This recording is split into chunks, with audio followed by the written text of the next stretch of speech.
नांदूर शिंगोटे येथील शासनमान्य दारू दुकानावर उत्पादन शुल्क विभागाची धडक. 21.81 लाखांचा बनावट दारू साठा जप्त.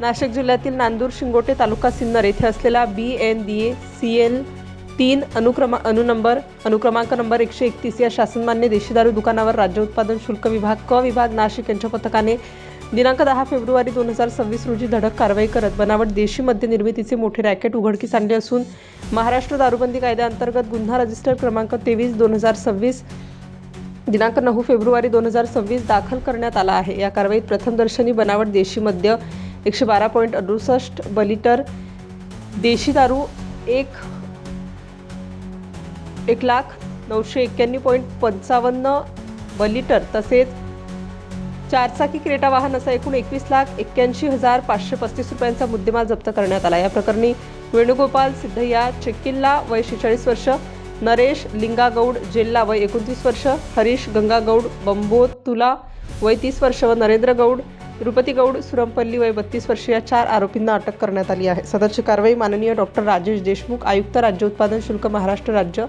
प्रसाद सुर्वे सह आयुक्त, उषा वर्मा विभागीय उपायुक्त नाशिक विभाग, संतोष झगडे अधीक्षक नाशिक व उपअधीक्षक असू तांबारे यांच्या मार्गदर्शनाखाली निरीक्षक शैलेंद्र मराठे, दुय्यम निरीक्षक DB कोडपे, राहुल जाडकर, SS भगत, सहाय्यक दुय्यम निरीक्षक विष्णू सामप यांच्यासह जवान सोनाली चंद्रगोरे, संतोष कडलक, दुर्गादास बावस्कर, अनिता गांगुर्डे, राकेश पगारे, हर्षल नांद्रे, भाऊसाहेब घुले, सचिन पोरजे, पुनक भालेराव व वाहन चालक महेंद्र बोरसे यांनी यशस्वीरित्या पार पाडली. याच दुकानातून अकोले, संगमनेर व इतर तालुक्यात मोठ्या प्रमाणात बनावट दारूचा पुरवठा होत असल्याच्या वृत्ताला या कारवाईमुळे दुजोरा मिळाला असून सदर दुकान कायमस्वरूपी बंद करण्याची जोरदार मागणी नागरिकांकडून होत आहे. स्टार न्यूजसाठी राजेंद्र दोंदे, नाशिक.